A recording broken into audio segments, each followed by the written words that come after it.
నమస్కారం. అమ్మా నాన్న టీవీకి స్వాగతం.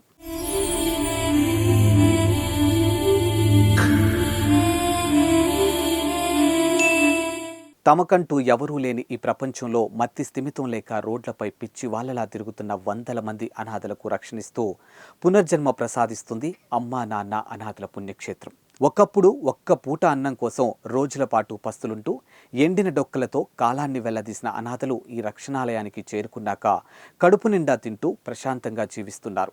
ఎందరో మానవ దేవుళ్ళు ఈ ఆశ్రమానికి కుటుంబ సమేతంగా విచ్చేసి వారింట జరుపుకునే కుటుంబ సభ్యుల వర్ధంతి వేడుకలను ఇక్కడ జరుపుకొని ఆ విశేషమైన రోజున ఆ అభాగ్యులకు అన్నదానం చేస్తూ మానవత్వంలోనే దైవత్వం ఉందని చూస్తున్నారు. అలా శ్రీ కరుణ అనే మానవమూర్తి భర్త వర్ధంతి వేళ అభాగ్యుల ఆకలి తీర్చి శ్రీ సోమనాథేశ్వరుడి ఆశీస్సులు పొందారు.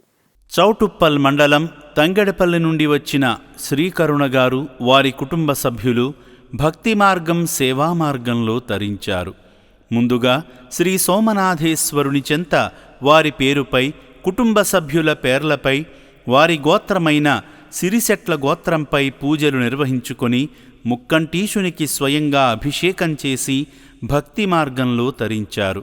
శివయ్య సేవలో తరించిన శ్రీ కరుణగారి భర్త కీర్తిశేషులు రామకృష్ణ గారి వర్ధంతిని పురస్కరించుకొని వారి ఆత్మకు శాంతి చేకూరాలని కోరుకుంటూ కుమార్తె సంధ్య, మనవరాలు లాస్యప్రియ పేర్ల మీద ఈ రక్షణాలయంలో సేద తీరుతున్న అభాగ్యులకు స్వయంగా అన్నదానం చేయడంతో పాటు వారికి తోచిన సాయాన్ని విరాళంగా అందించి అనంతమైన ఆత్మసంతృప్తితో పాటు అభాగ్యుల నిండైన దీవెనలు పొందారు.